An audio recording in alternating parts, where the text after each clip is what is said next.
He. My dear friend, you cannot understand it by any possible means, you say, and I perfectly believe you. You think I'm going mad. It may be so, but not for the reasons which you suppose. Yes, I am going to get married, and I'll give you what has led me to take this step. I may add, I know very little of the girl who is going to become my wife tomorrow. I have only seen her 4 or 5 times. I know that there is nothing unpleasing about her, and that is enough for my purpose. She is small, fair, and stout, so of course, the day after tomorrow, I shall ardently wish for a tall, dark, and thin woman. She is not rich, and belongs to the middle classes. She is a girl such as you may find by the gross, well adapted for matrimony, without any apparent faults, and with no particular striking qualities. People say of her, Mademoiselle la Jolie is a very nice girl, and tomorrow they will say, what a nice woman Madame Ramon is. She belongs, in a word, to that immense number of girls whom one is glad to have as one's wife, until the moment comes when one discovers that one happens to prefer all the other women to that particular woman whom one has married. Well, you will say to me, what on earth did you get married for? I hardly like to tell you the strange and seemingly impossible reason that urged me to do this senseless act. The fact, however, is that I am frightened of being alone. I don't know how to tell you or to make you understand, but my state of mind is so wretched that you will pity me and despise me. I do not want to be alone any longer at night. I want to feel that there is someone close to me, touching me, a being who can speak and say something, no matter what it might be. I wish to be able to awaken somebody by my side, so that I may be able to ask some sudden question, a stupid question even, if I feel inclined, so that I may hear a human's voice and feel that there is someone waking so close to me, someone whose reason is at work, so that when I hastily light a candle, I may seize a human face by my side, because I am ashamed to confess it, because I am afraid of being alone. Oh, you don't understand me yet. I'm not afraid of any danger. If a man were to come into my room, I should kill him without trembling. I am not afraid of ghosts, nor do I believe in the supernatural. I am not afraid of dead people, for I believe in the total annihilation of every being that disappears from the face of this earth. Well, yes, it must be told. I am afraid of myself, afraid of that horrible sensation of incomprehensible fear. You may laugh if you like. It is terrible, and I cannot get over it. I'm afraid of the walls, of the furniture, of the familiar objects, which are animated as far as I am concerned by the kind of animal life.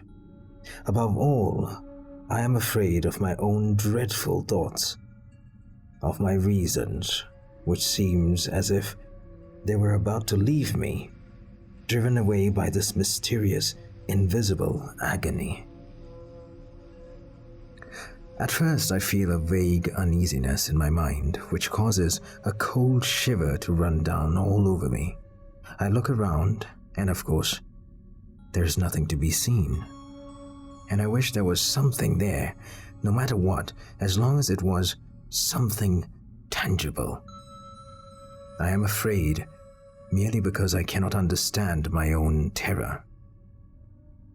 If I speak, I am afraid of my own voice. If I walk, I am afraid of not knowing what's behind the door, behind the curtains, in the cupboard, or under my bed, and yet, all the time, I know there is nothing anywhere.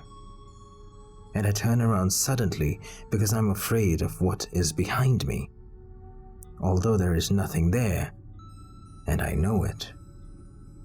I get agitated, and I feel my fears increase, and so I shut myself up in my own room, get into bed and hide under the clothes, and there, cowering down rolled into a ball, I close my eyes in despair, and remain thus for an indefinite time, remembering that my candle alight on the table by my bedside, and that I ought to put it out, and yet I dare not to do it. It is very terrible, is it not, to be like that? Formerly, I felt nothing of all that. I came home quite comfortably and went up and down my rooms without anything disturbing my calmness of mind.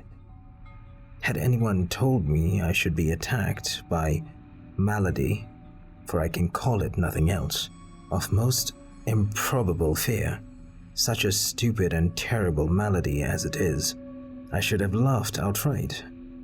I was certainly never afraid of opening doors in the dark. I went to bed slowly without locking it, and I never got up in the middle of the night to make sure that everything was firmly locked. It began last year in a very strange manner, on a damp autumn evening. When my servant had left the room after I had dined, I had asked myself, what am I going to do? I walked up and down my room for some time, feeling tired without any reason for it, unable to work, and even without energy to read. A fine rain was falling, and I felt unhappy, a prey to one of those fits of despondency without any apparent cause, which makes us feel inclined to cry or talk, no matter to whom, so to shake off our depressing thoughts. I felt that I was alone, and my room seemed to be more empty than they had ever been before. I was surrounded by a sensation of infinite and overwhelming solitude. What was I to do? I sat down, but then a kind of nervous impatience agitated my legs, so I got up and began to walk about again. I was rather feverish, for my hands, which had been clasped behind me, as one often does when walking slowly, almost seemed to burn one another. Then a sudden cold shiver ran down my back, and I thought the damp air might have penetrated into my room. So I lit a fire for the first time that year, and sat down and looked at the flames. But soon I felt I could not possibly remain quiet, so I got up again, determined to go out, pulled myself together, to find a friend to bear me company. I could not find someone, so I went to the boulevards to try to meet some acquaintances or other.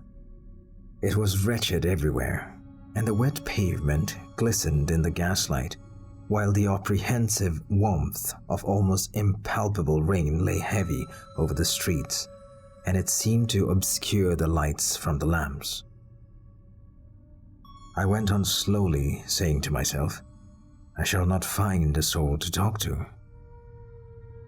I glanced into several cafes, from the Madeleine as far as the Faubourg Poissonnière, and I saw many unhappy-looking individuals sitting at their tables, who did not seem to even have enough energy to finish the refreshments they had ordered. For a long time, I wandered aimlessly up and down, and about midnight, I started off for home. I was very calm and very tired. My concierge opened the door at once, which was quite unusual for him. I thought that another lodger had no doubt just come in. When I go out, I always double-lock the door in my room, and I found it merely closed, which surprised me. But I suppose some letters had been brought up for me in the course of the evening. I went in and found my fire still burning, so it lit up my room a little, and in the act of taking up a candle, I noticed somebody sitting in my armchair by the fire, warming his feet with his back towards me. I was not in the slightest degree frightened. I thought very naturally that some friend or the other had come to see me. No doubt the porter, whom I had told when I went out, had let him in with his own key. In a moment I remembered all the circumstances of my return, how the street door had been opened immediately, and that my own door was only latched and not locked. I could see nothing of my friend but his head, and he had evidently gone to sleep while waiting for me. So I went up to rouse him. I saw him quite clearly. His right arm was hanging down and his legs were crossed, while his head, which was somewhat inclined to the left of the armchair, seemed to indicate that he was asleep. Who could it be? I asked myself. I could not see clearly, as the room was rather dark. So I put my hand out to touch him on the shoulder, and it came in contact with the back of the chair. There was nobody there. The seat was empty. I fairly jumped with fright.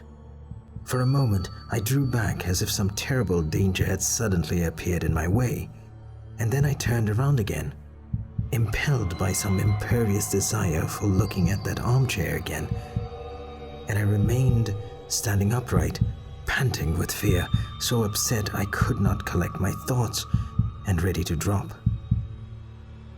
But I am a cool man, and I soon recovered myself. I thought, it's a mere hallucination, that's all, and I immediately began to reflect about this phenomenon. Thoughts fly very quickly in such moments. I had been suffering from hallucination, and that was an incontestable fact. My mind had been perfectly lucid and had acted irregularly and logically, so there was nothing else the matter with my brain. It was only my eyes that had been deceived. They had a vision, one of those visions which lead simple folk to believe in miracles. It was a nervous accident to the optical apparatus, nothing more. The eyes were rather congested, perhaps. I lit a candle, and when I stooped down to the fire in so doing, I noticed that I was trembling, and I raised myself up with a jump as if somebody had touched me from behind. I was certainly not by any means calm. I walked up and down a little and hummed a tune or two. Then I double-locked my door and felt rather reassured. Now, at any rate, nobody could come in. I sat down again and thought over my adventure for a long time. Then I went to bed and blew out my light. For some minutes, all went well. I lay there quietly on my back. But then an irresistible desire seized me to look around the room, and I turned onto my side. My fire was nearly out, and the few glowing embers threw a faint light on the floor by the armchair, where I thought I saw the man sitting again.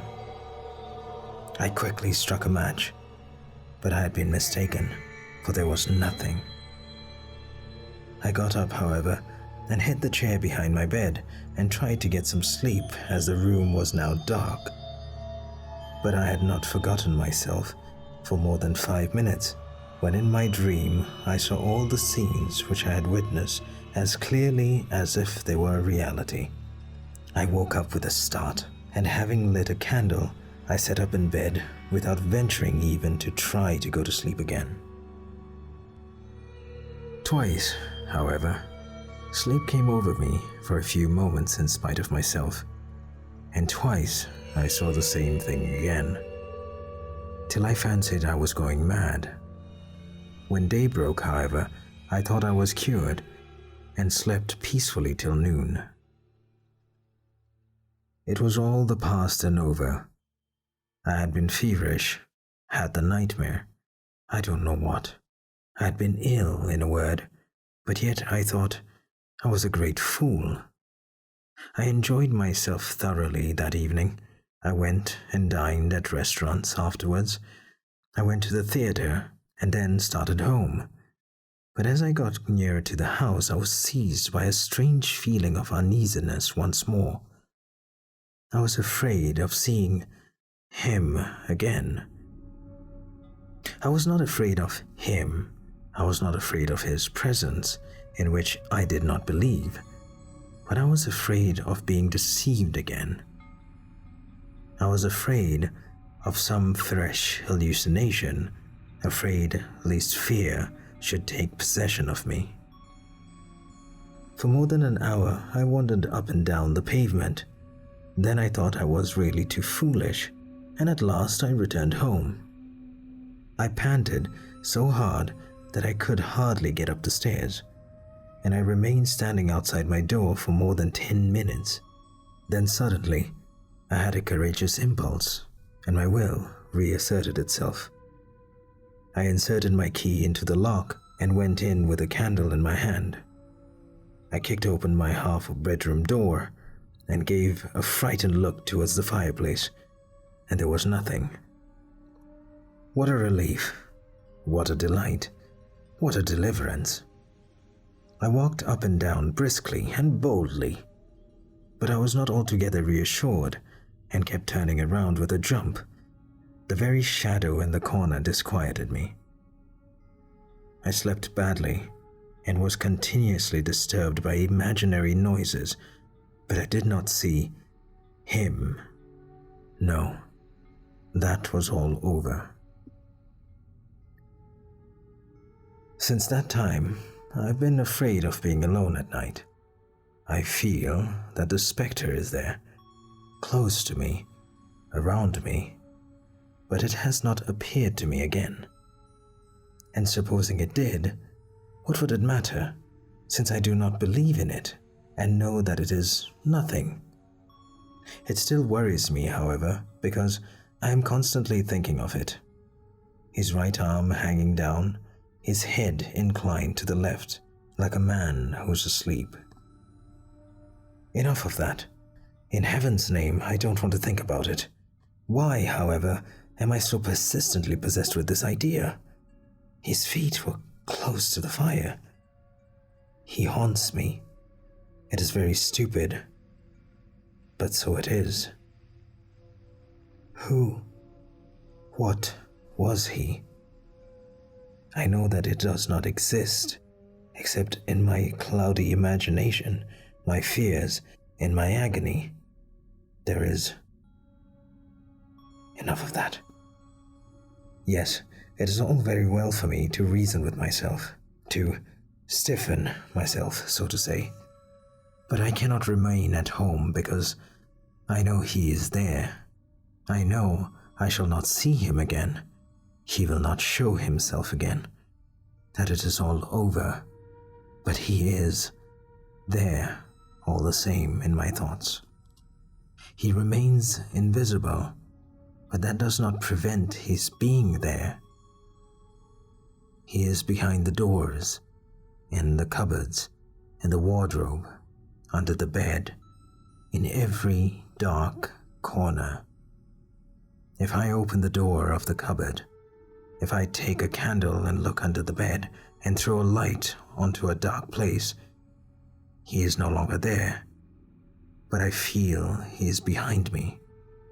I turn around, certain I shall not see him, that I shall never see him again. But he is, for all that, nonetheless, behind me. It is very stupid, it is dreadful, but what am I to do? I cannot help it. But if there were two of us in this place, I feel certain that he would not be there any longer.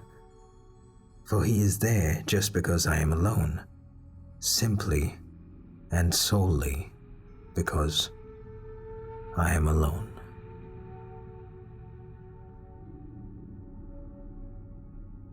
The end.